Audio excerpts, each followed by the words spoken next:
And that doesn't mean you need to take up all the time. Thank you, Mr. Chairman. So, Senator Kinski, it's all yours. Thank you, Mr. Chairman. Senate File 127, Learn While You Earn, is a bill that I feel passionately about. It's creating a sort of a European style of internship program.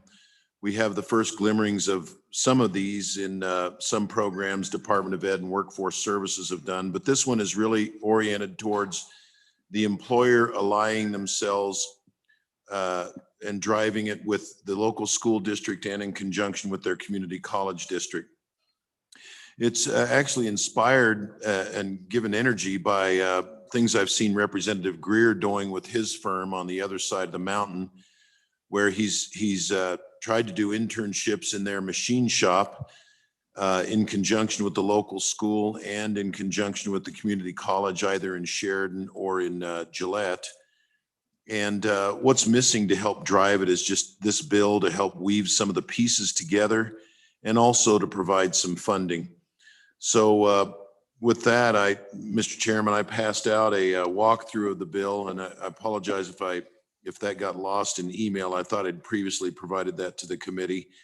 And just at a 20,000 foot level, I'd like to just briefly go through the bill if I could. On page 2, we create our definitions, and that's pretty straightforward. Page 3, we actually create the program itself.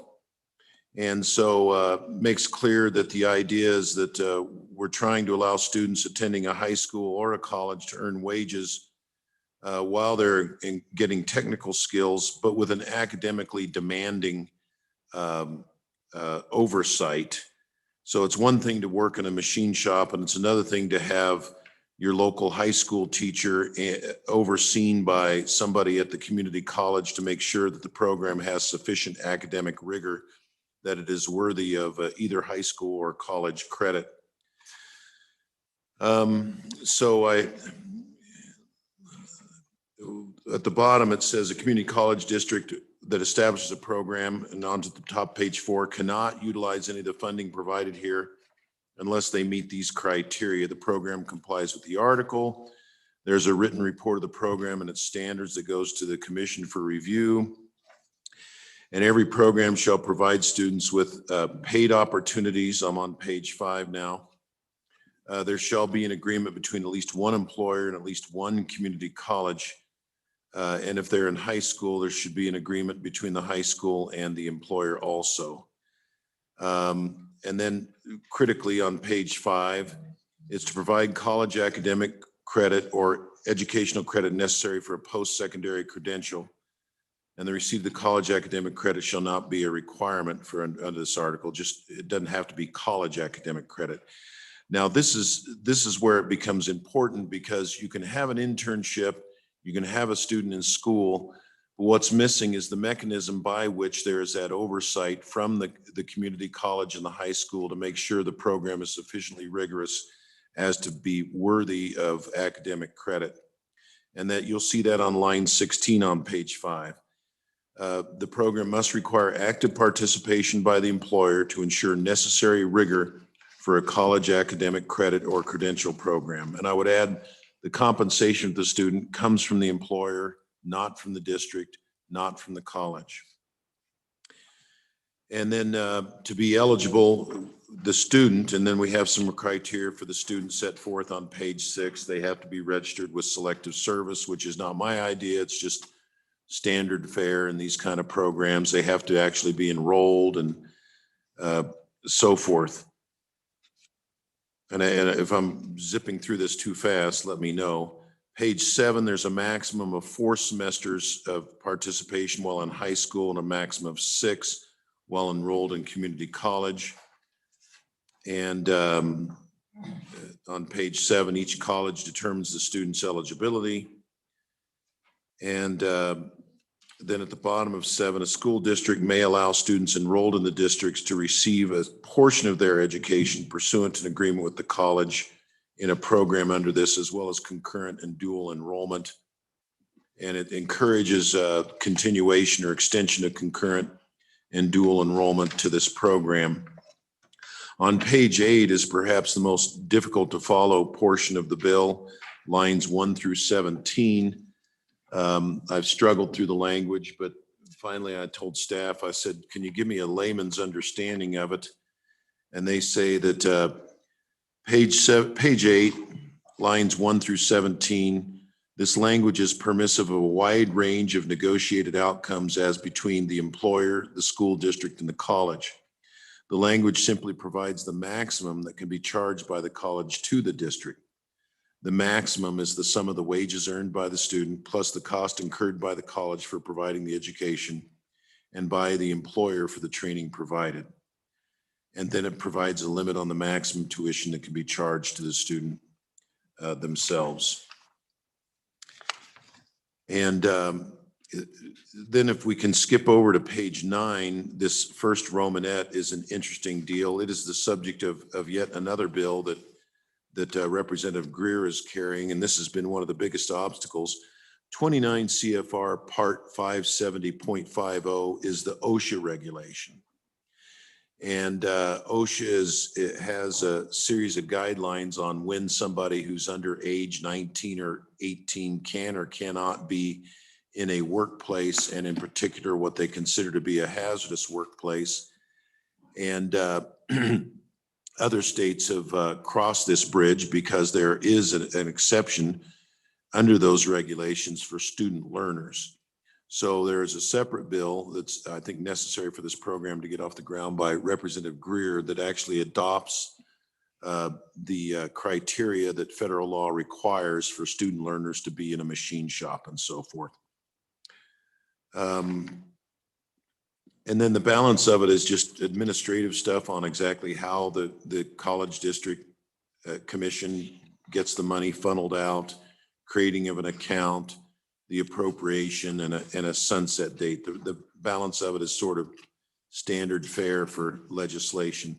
I do want to circle back to just one other thing that has actually received the most comment on this in the bill, and that is the scope of the learning. And maybe somebody can help me. It's the one thing I didn't put a tab on, which is we in the draft Representative Greer and I had, we limited to, it's page 3.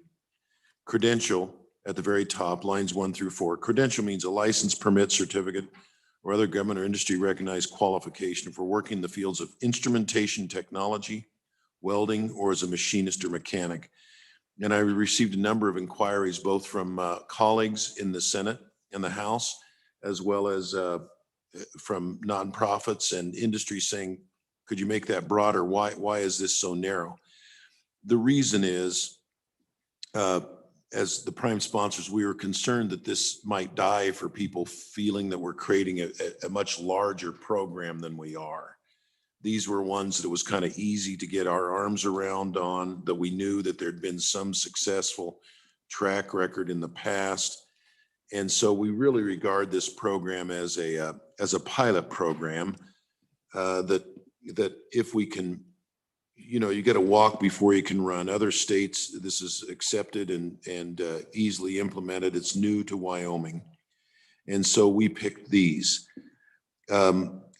Everybody's reached out to me about adding something to it or broadening it or making it more general. I've said I'd regard that as a friendly amendment. I just am leery of killing the bill for making it look too ambitious.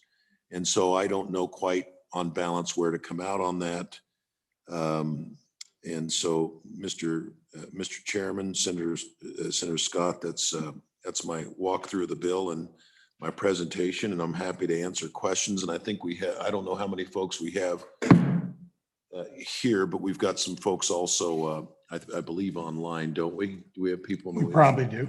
Yeah. Thank you, Mr. Chairman. We'll give the committee a chance for questions. For you first, committee.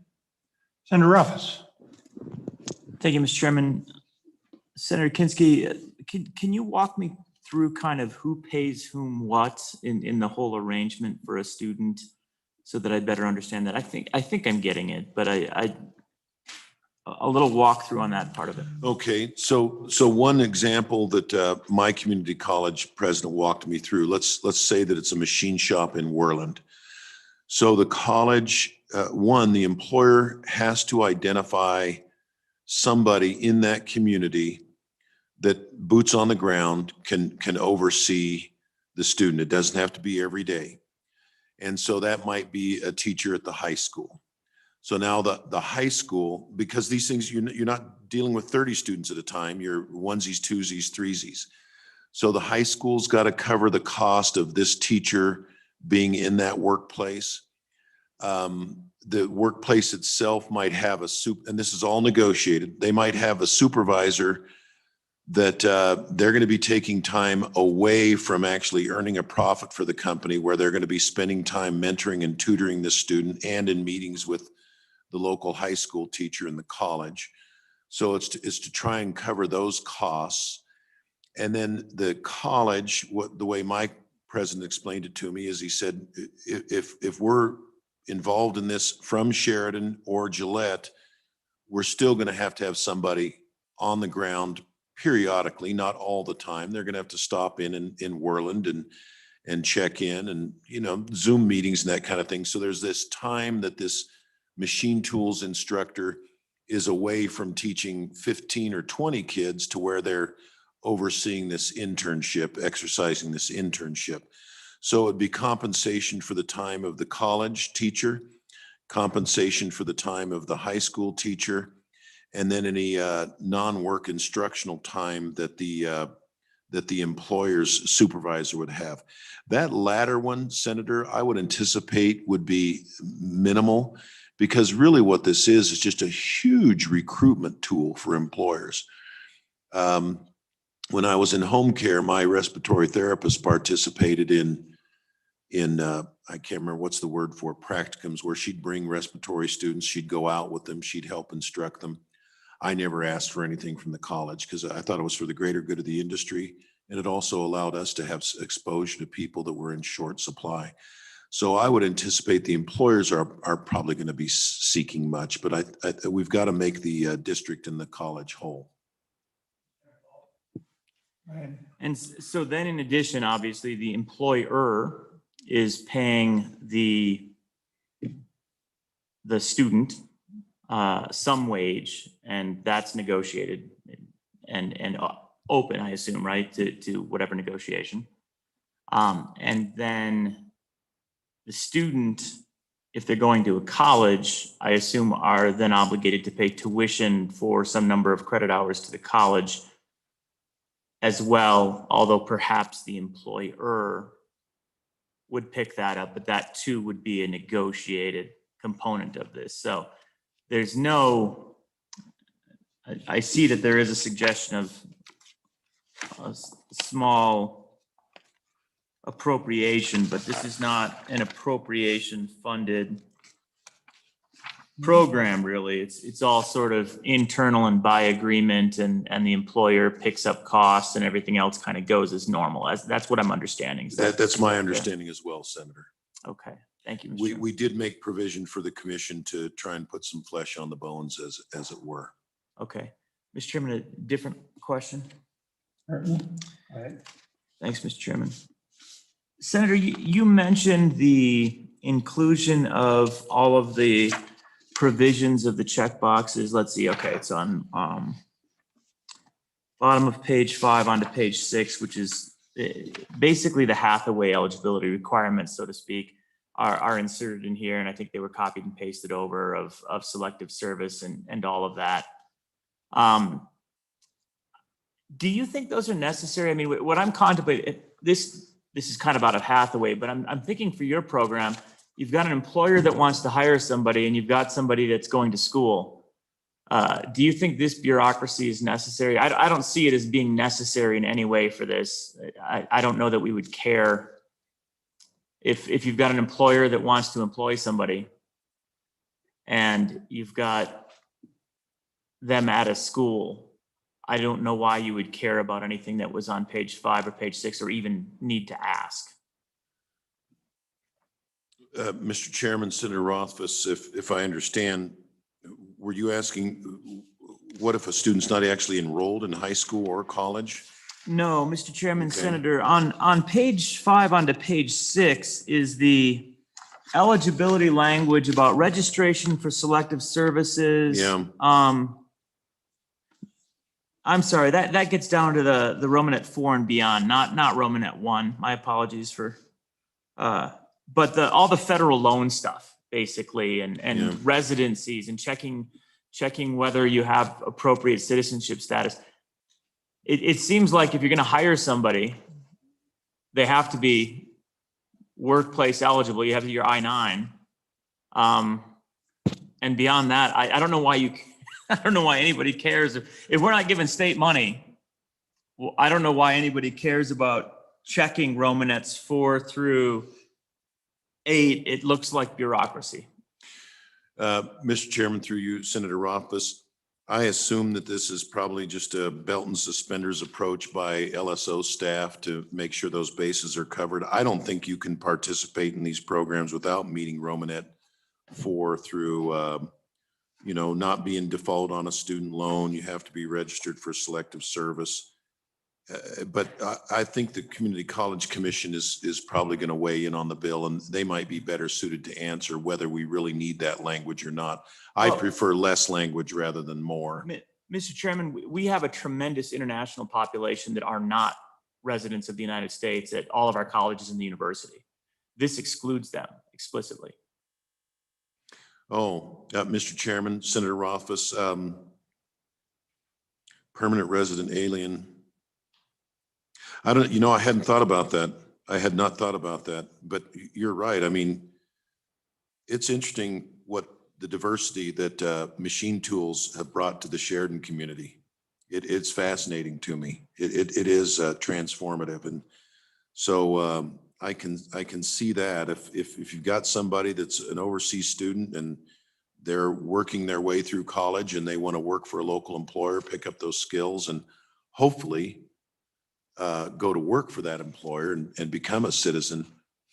What does it matter whether they're from Madagascar or Matitsi? I guess I'd have to defer to the commission to see whether there's some regulatory reason. Well, Thank you. Mr. Chairman, I'd just say on that one,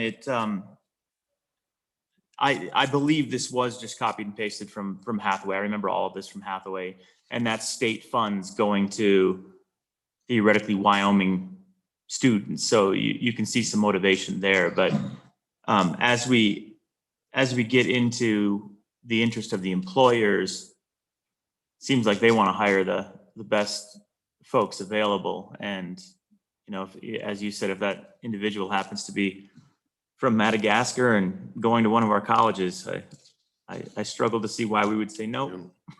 Well, let me ask a follow-up question.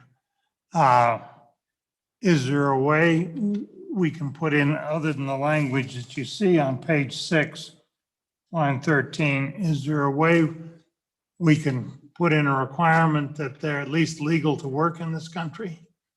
Have a green, the vernacular would be, do they have a green card? But I don't know how you say that in statutory language. Mr. Chairman, Let me ask Sure. Senator Kinski what he thinks, and then I'll come back to you. Mr. Chairman, I don't know the answer to that question.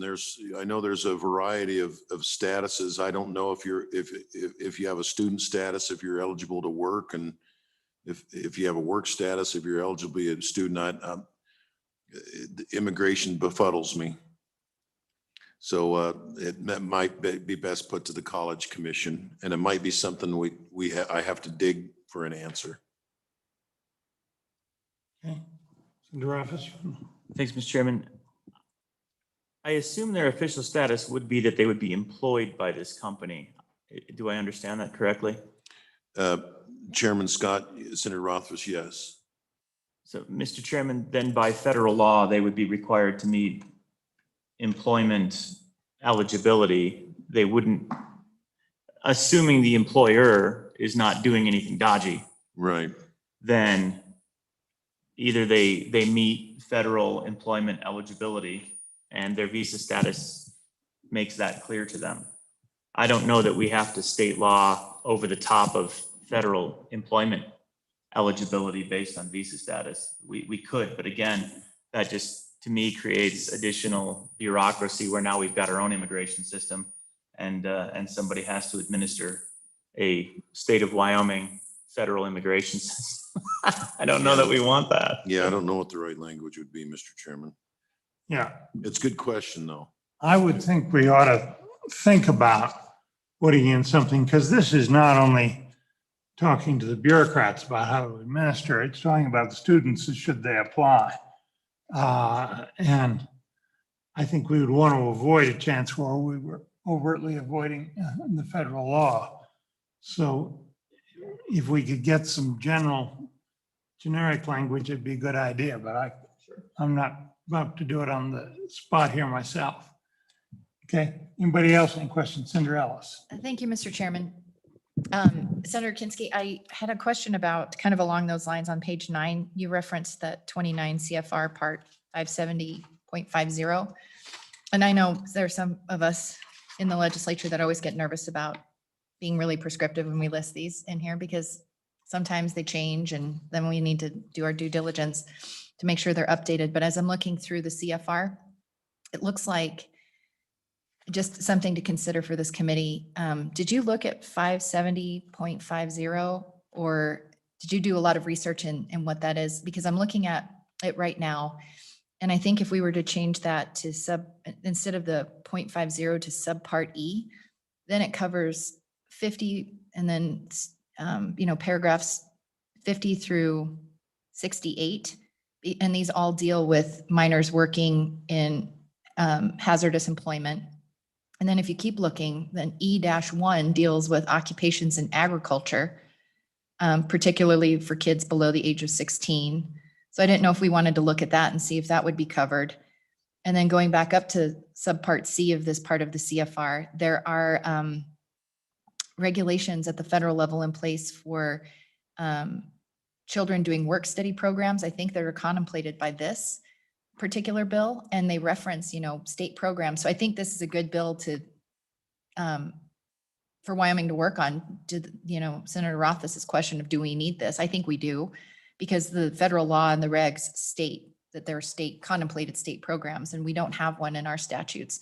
But I just was wondering if you have done an exhaustive looking at this CFR to see if there's other good concepts in here to make sure it's all complying.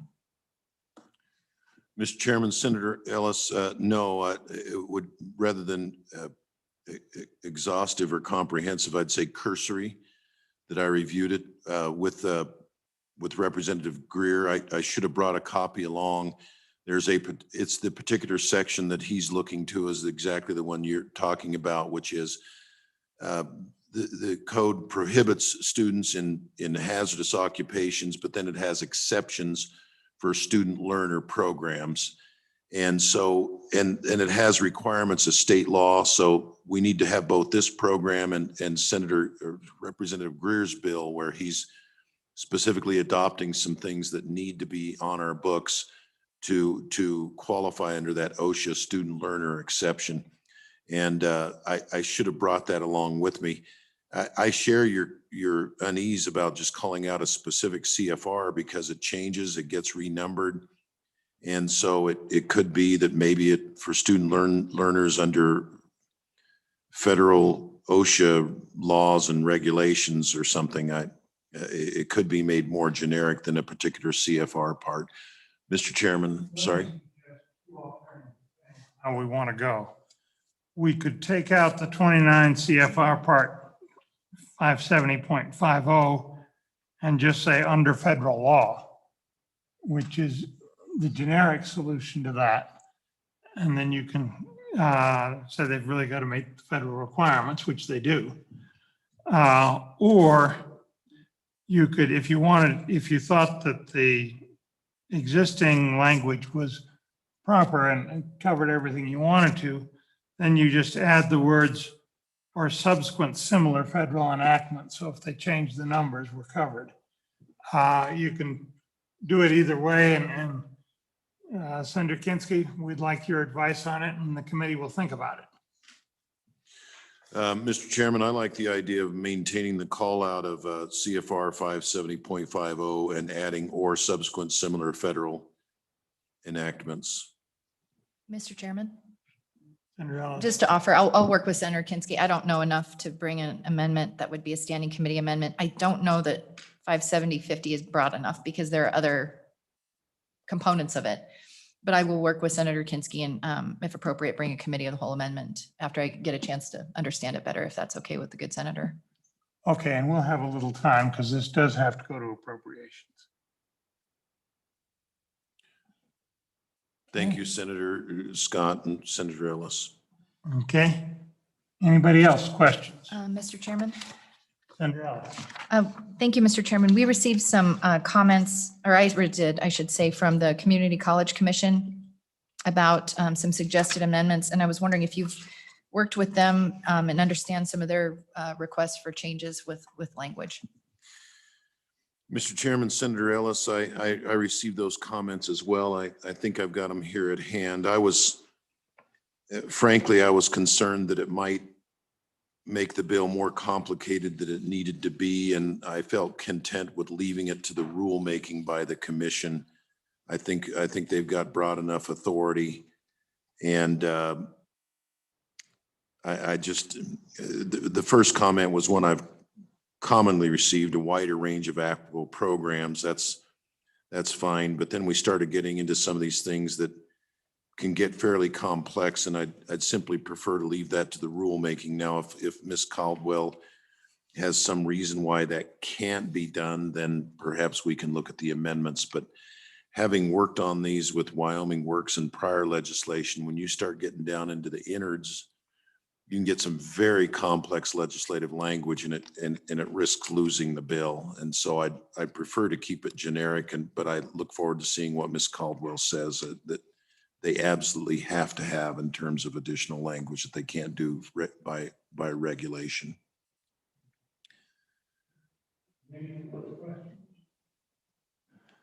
Well, thank you very much, Senator. We may have some more questions when we've heard from other people. Mr. Chairman? Oops, Senator Office. My apologies. I do have one more that I forgot to ask.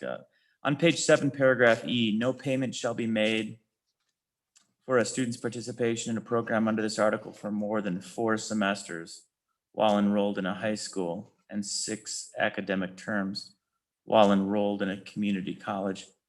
I don't necessarily see why we would put a limit on that. I mean, you definitely have to be justifying it.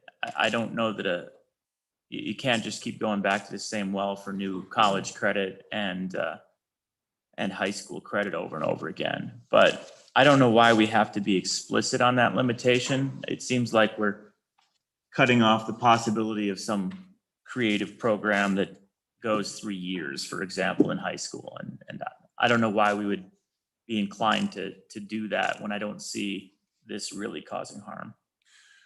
Mr. Chairman, Senator Rothfuss, I'm okay with that provision unless somebody from the commission tells me that there's a reason it has to be there.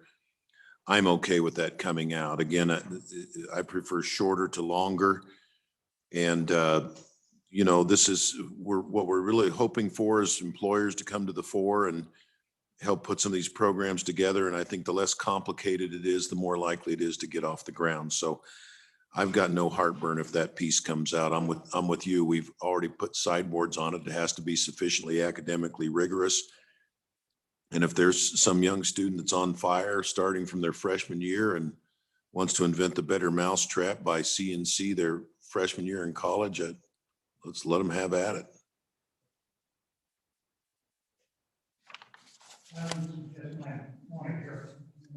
Commission that you broaden it too much, especially by lowering if you broaden it by lowering the high school age, I think you get into ages where the feds will not allow them to participate in the work part of it.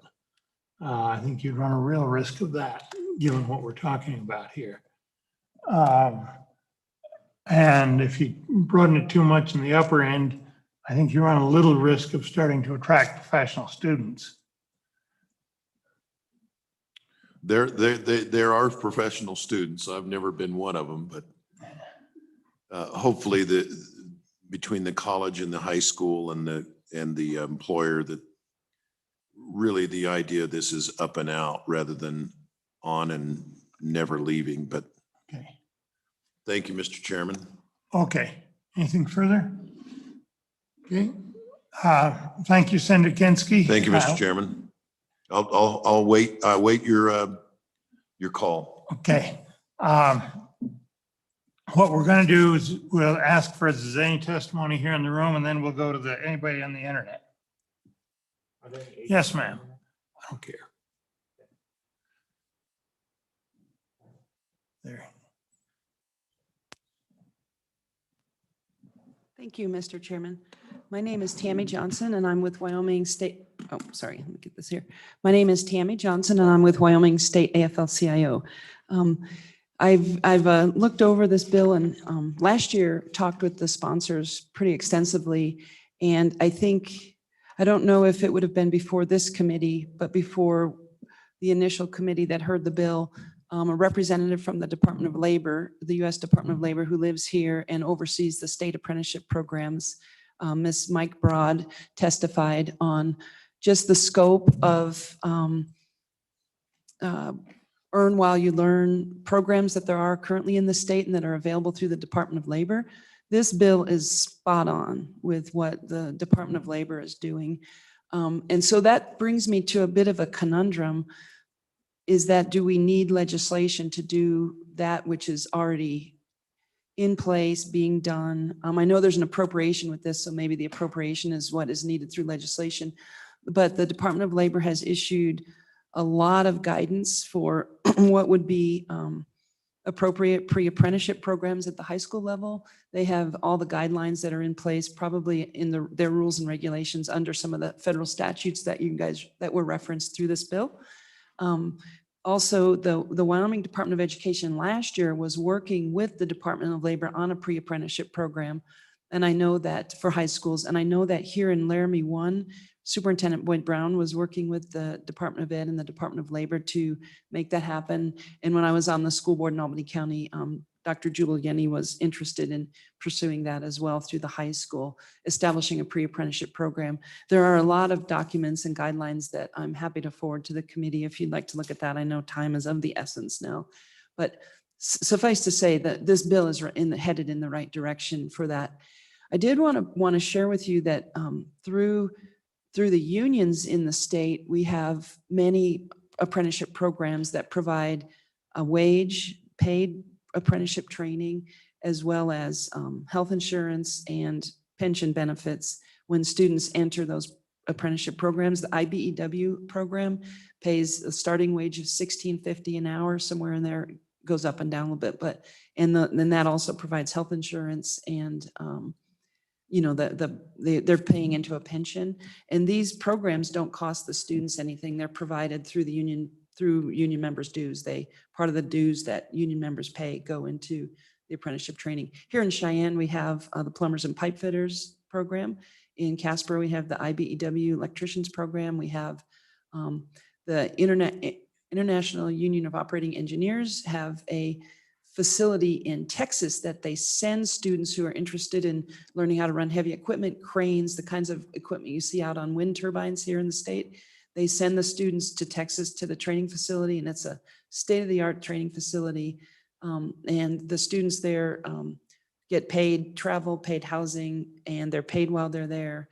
And they come back with the certifications they need to go into the workforce.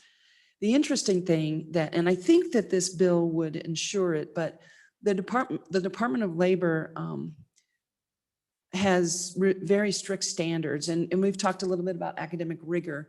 And in the trades world, it's referred to as high standards that meet the registered apprenticeship program guidelines issued by the Department of Labor.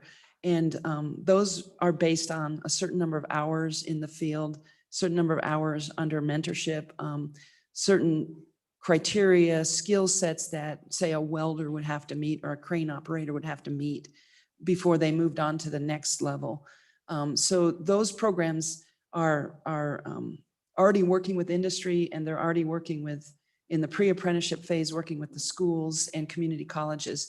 The Department of Labor's guidance and documents contemplate community college involvement and just exactly what this bill is talking about.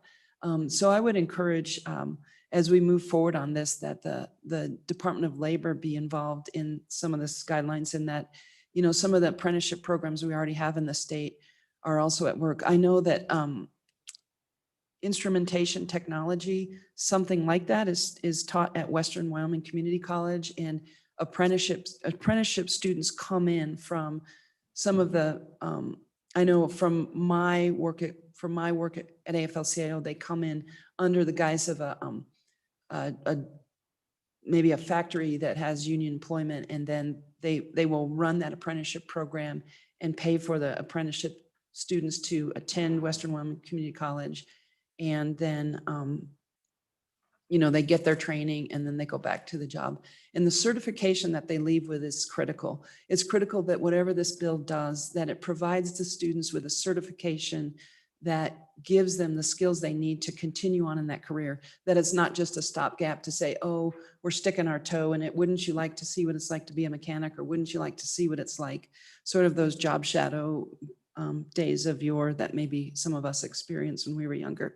But the standards that are set for the programs are very important. The other one that's operating in Casper is the iron workers have a relationship with, I think it's Pathways School in Casper with the school district, and they have an MOU with the school district for the students to come work at the iron workers training facility and get training in the metalworking industry. And so as I explain all this to you, there's one big conundrum that I find as a female sitting before you, and that is that in the careers, with the exception of instrumentation technology, the careers that are contemplated in this bill are about 95% male, chosen by young men to pursue. And I feel like if we were going to pursue this, the Department of Labor has a much broader approach, and their structure is bigger. And I understand what Senator Kinsky said about not wanting to kill the bill, but I think some contemplation about some health careers that young students could get training in that are more attractive perhaps to women, that if we provided some of those opportunities, that this may equal out and find a way for young women to find their way through these programs as well. For what are better or worse, many women just aren't attracted to some of these industries. And so I think that if we're going to use public funds, that we ought to be very careful about making sure that we include young women in the vision for this program. I think it's an excellent idea. And, you know, apprenticeship programs have been out since the 1500s. So we're not behind, we're just moving forward with it. So. Senator Ellis. Thank you, Mr. Chairman. You know, I think there's tremendous value in having some uniformity of rules that guide this statewide. And so I do think that this is a really positive bill forward. So to your point, what specific change have you contemplated with an amendment, and have you visited with Senator Kinsky about that? Chairman Scott and Senator Ellis, thank you for the question. I haven't contemplated any changes. I just wanted to provide you with some information about what's out there. Senator Kinsky and I discussed getting together, but we haven't been able to make that happen yet. So, Senator Scott, just a follow up for people listening and testifying, this is an area of concern. I think that we can look at the language on page 3, lines 3 and 4. So just as a placeholder for further discussion.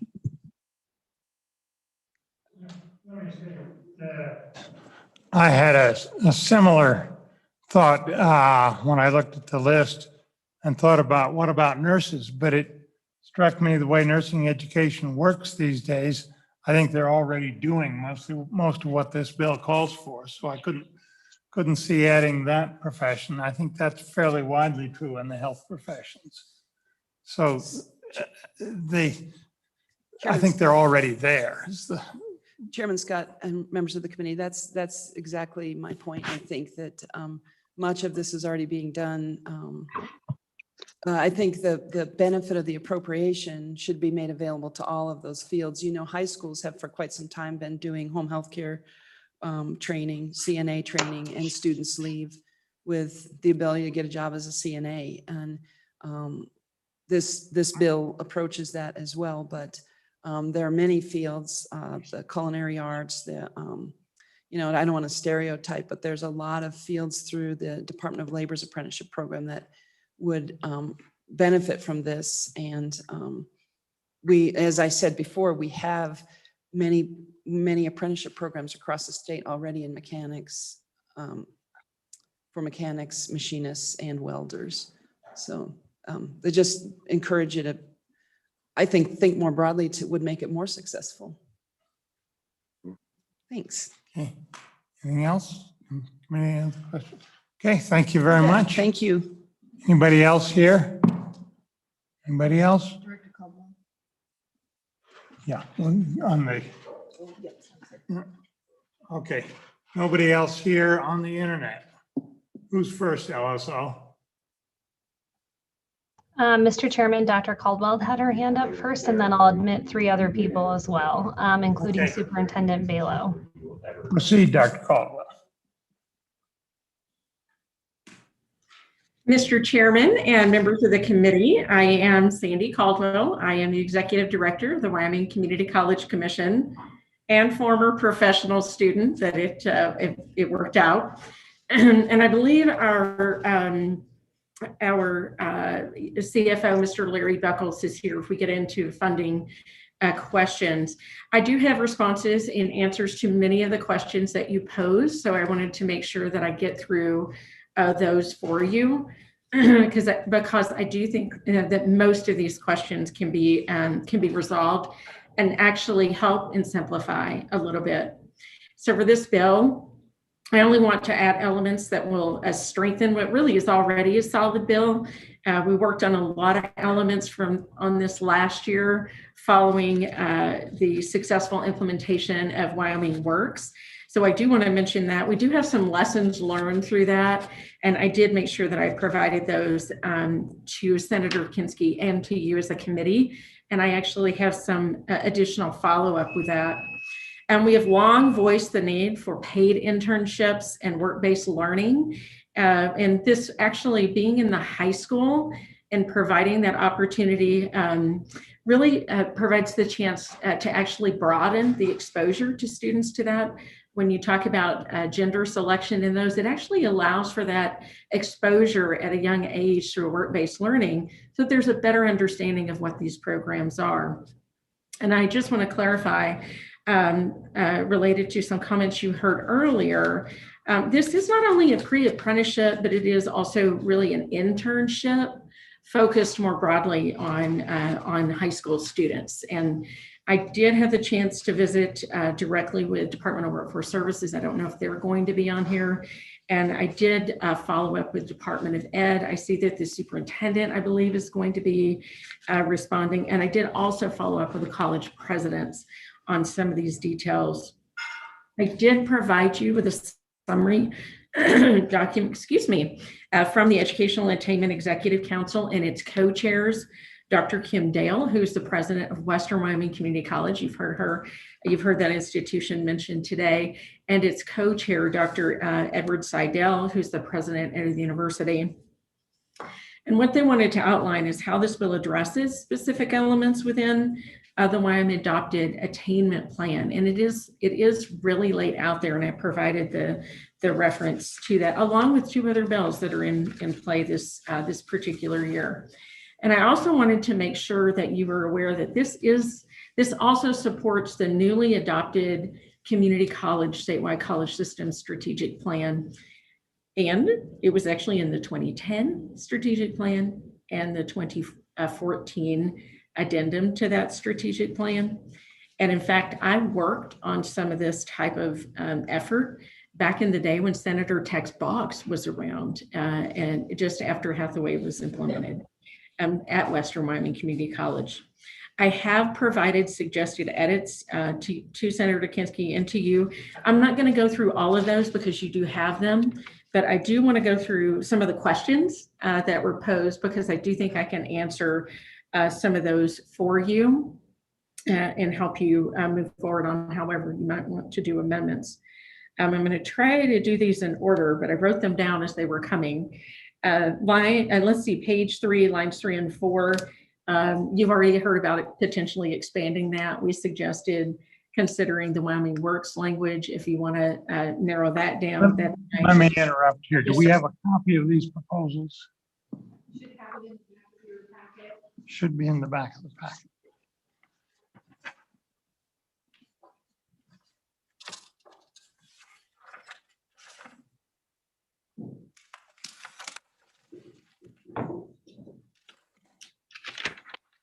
I don't seem to have them. Oh, You have it? It's in the back of this.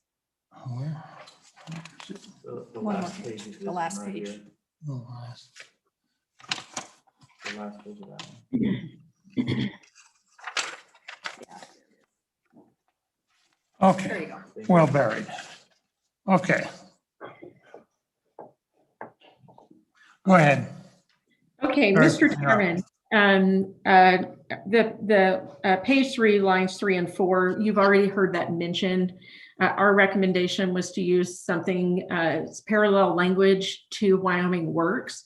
But again, anything that you want to do to expand that, you could just say CTE programs, you could say skilled trades or something along those lines. And then I wanted to make sure to answer Senator Rothfuss's question related to pages 5 and 6. And actually, I think it goes into 7. If you wanted to delete lines 13 through 16 on page 6, Romanet 4, it would actually be fine. I think that was some of the concern. Or you could simply say something to what you, Chairman Scott, said. You could, as long as it meets any employment eligibility compliance requirements, that would suffice because it will encompass a wide range. That would certainly be appropriate.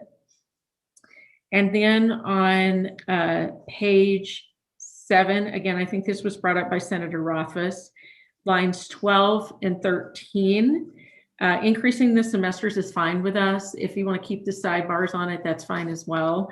I think expanding it actually to allow the sophomores would be helpful. When I think of the Energy Academy that exists, or at least it did exist at one time at Rock Springs High School, that might allow a little bit of flexibility with some of the programs that exist and make sure some of those early students have exposure.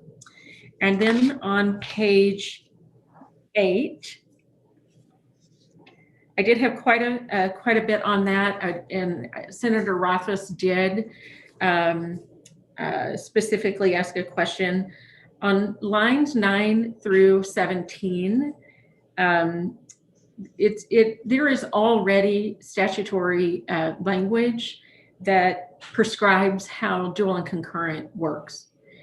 So how the exchange of funds occurs is already worked out through dual and concurrent enrollment agreements.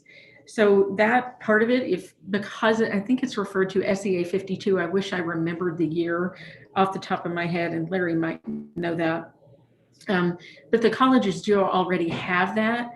The challenge comes in with non-credit, because the credit is worked out, the non-credit is not. It provides for the ADM for the colleges, but as you heard Senator Kinsky, rather than my suggested language, having something that allows for us to determine that in commission role actually would probably work out very well. I did check with the college presidents on if that would be workable and through a cost recovery under a fee framework, rather than adding in my recommended edits would work. And I would certainly defer to Senator Kinsky and members of the committee on that particular one. There was also a question on page 9, lines 4 through 6.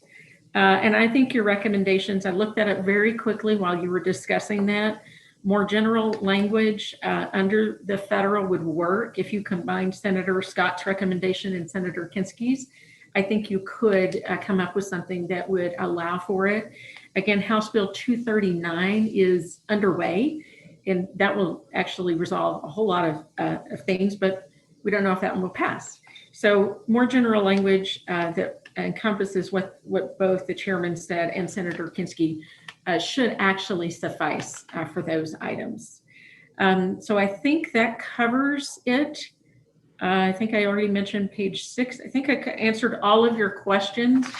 And with that, I am happy to answer any questions, but this bill certainly supports much of the plans that are in place at the state level. And I'm happy to answer any questions. Committee, any questions? Senator Ellis. Thank you, Mr. Chairman. Looking at the suggested amendments, I think it was on page 8, line 9, you said the calculations under 21-18-205. And I've got those, or 21-18-205, sorry. I didn't know if you had nailed that down a little bit more specifically, if there's a subparagraph that you were looking at. Mr. Chairman? Mr. Chairman, Senator Ellis, this is the section where I defer to Senator Kinski. It is in 205, that is how the allocation model works. However, if the pleasure is to allow the commission to do that by roll, this is related to the non-credit. The credit ones are already taken care of. So if he would prefer for us to do that through commission roll on a cost recovery, we would be, that would work too. So it doesn't get into kind of confusing or conflating credit and non-credit. Anything else? Okay, thank you very much. LSO, is Superintendent Balo or somebody from Department of Ed on? Correct. Superintendent Balo is ready to testify.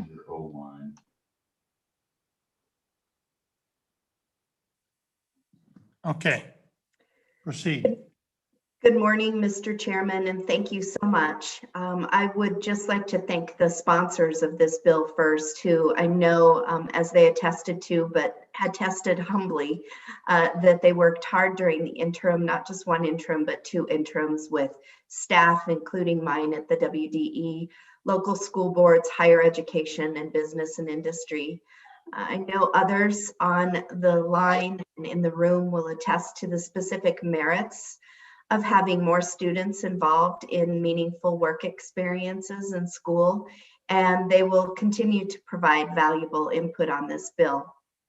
I also just want to appreciate the additional work done by partners and legislators this morning and going forward to make this bill, this strong bill, even stronger. Suffice to say, I just wanted to add those comments and say that, you know, my hope with this bill and really from day one, day zero of my tenure as state superintendent has been to increase access to career and technical education for more students, all students across Wyoming. And this bill helps accomplish that.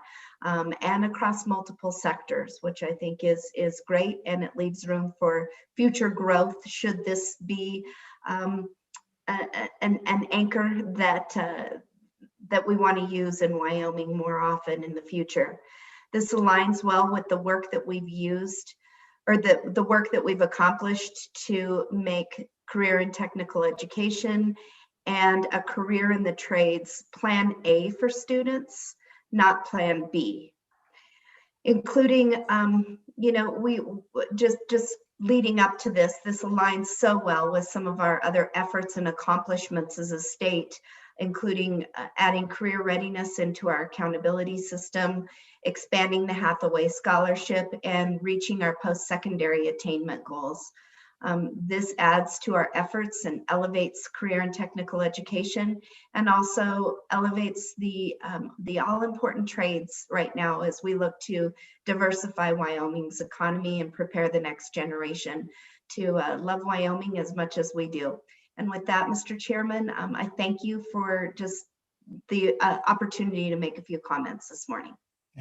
Just for the record and for the benefit, we all know who you are, but for the benefit of people who may be on Zoom who might not know, can you identify yourself? Absolutely, Mr. Chairman. I apologize for not doing that at the outset. I'm Jillian Balo, Wyoming State Superintendent of Public Instruction. Okay, thank you very much. I hate to bother with that, but I think it's important in this day and age. Anybody have any questions? Seeing none, thank you very much. Okay. LSO, do we have anybody else? Yes, Mr. Chairman. Mr. Hill was next. Okay, Mr. Hill, proceed. Thank you, Mr. Chairman and members of the committee. I'm Rob Hill with the Wyoming Association for Career and Technical Education. I serve as the public policy chairman for our organization. We represent over 250 CTE teachers in Wyoming who work closely with business and industry throughout the state. We know we have a depleted skilled workforce with imminent retirements coming in the state. It's both our goal and our business and industry partners' goal to create these work-based learning opportunities. Work-based learning helps to decrease the skills gap between a student's ability and the expectations of entry-level employment. Work-based learning is also cost-effective because the instruction is done in the field and count for a program of study at an advanced level. So, Mr. Chairman, in our CTE coursework, we sequence our courses into levels 1, 2, and so on.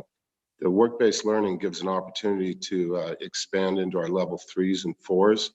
It's also cost-effective because most of our programs don't have the facilities and the equipment required to do this advanced training. So again, another reason that this is cost-effective. We have numerous studies that show the return on investment for CTE to be between $9 and $12.20 in revenue and benefits for every dollar spent. So really an investment in CTE is an investment in Wyoming.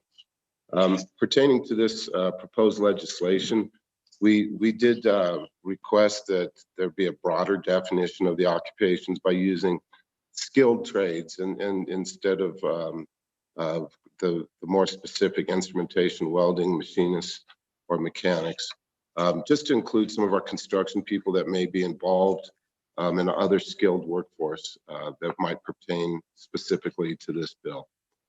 With that said, I'm happy to stand for any questions, Mr. Chairman. Questions? Seeing none, thank you very much. Thank you, sir. LSO, is there anybody else? Yes, we have Ms. Delancey. Good morning, Proceed. Mr. Chairman, members of the committee. My name is Cindy Delancey, and I'm the president of the Wyoming Business Alliance.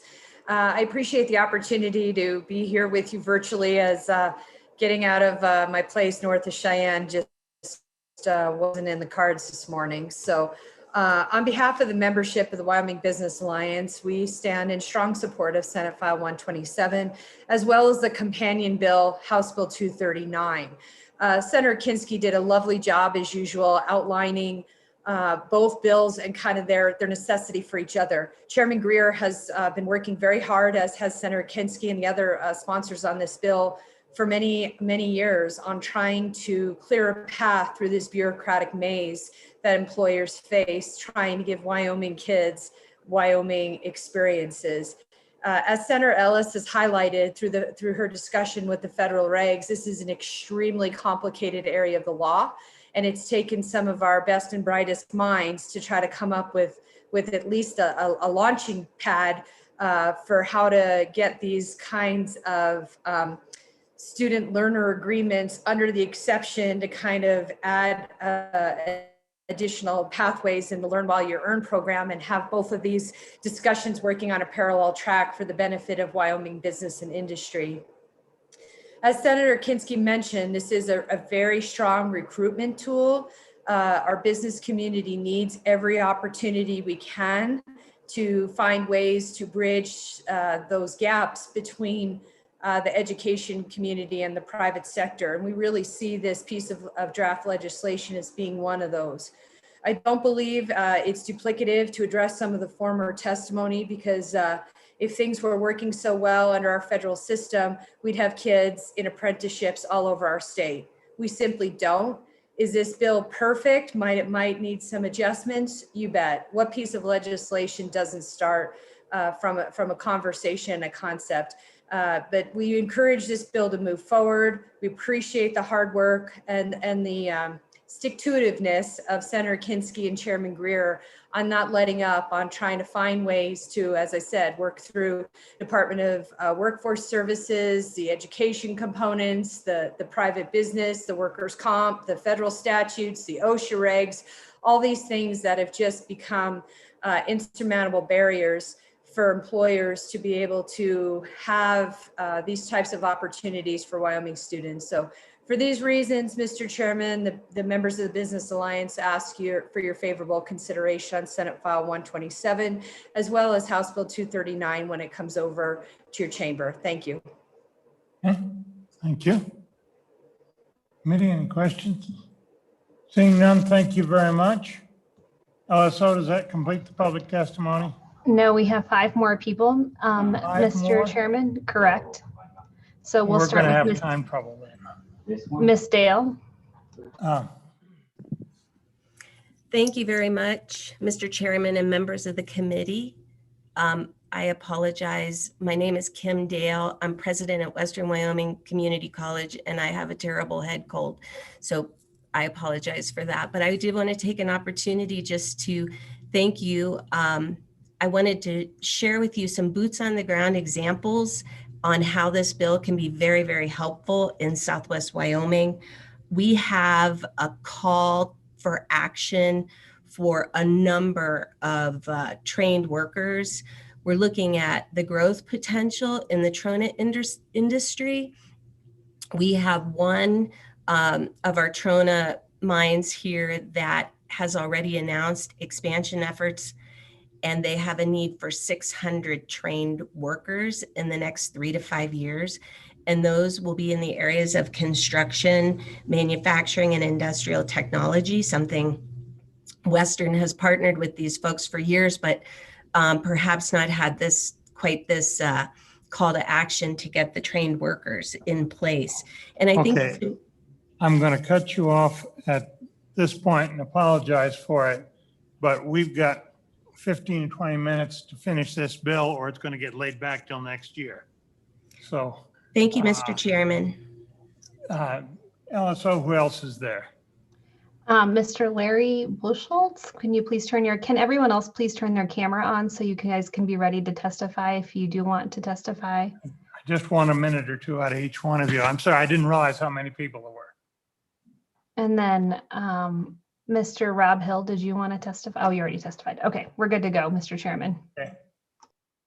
Roll calls quickly.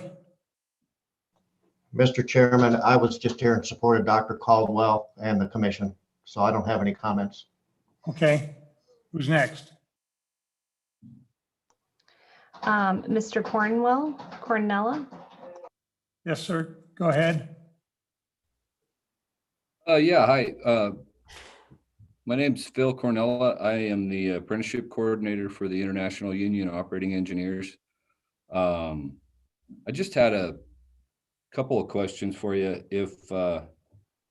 Was there any particular employers that would have an idea of what a starting wage might be, or how that was going to be negotiated? And then if it's, to help high school students get into better careers, what of the industry recognized certifications would they have the potential of gaining that would help them when they got through the program, that might help them in the future? Okay, thank you, Senator Kinski. Can you take note of that? We might need to know that by the time of the floor. Okay, thank you very much, sir. Who's Thank you. next, LSO? Mr. I Briggs? apologize for being quick, but I didn't realize how many there were. Mr. Chairman, members of the committee, thank you. My name is Robert Briggs, and I'm representing the Wyoming Economic Development Association.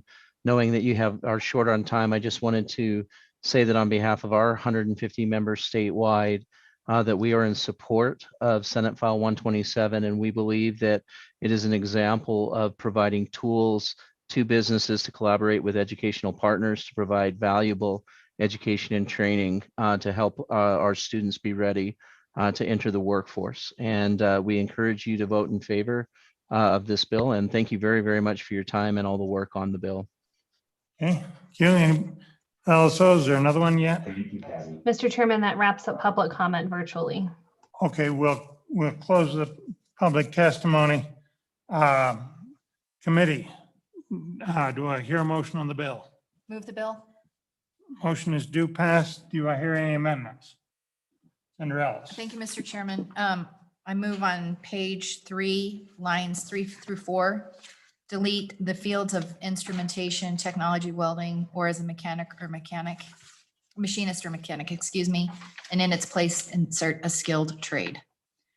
In working with some of the folks that deal intimately with CTE, my understanding is there are 3 broad categories: skilled industrial trades, skilled construction trades, and skilled service trades. I think we just probably need a broader look rather than those 3 particular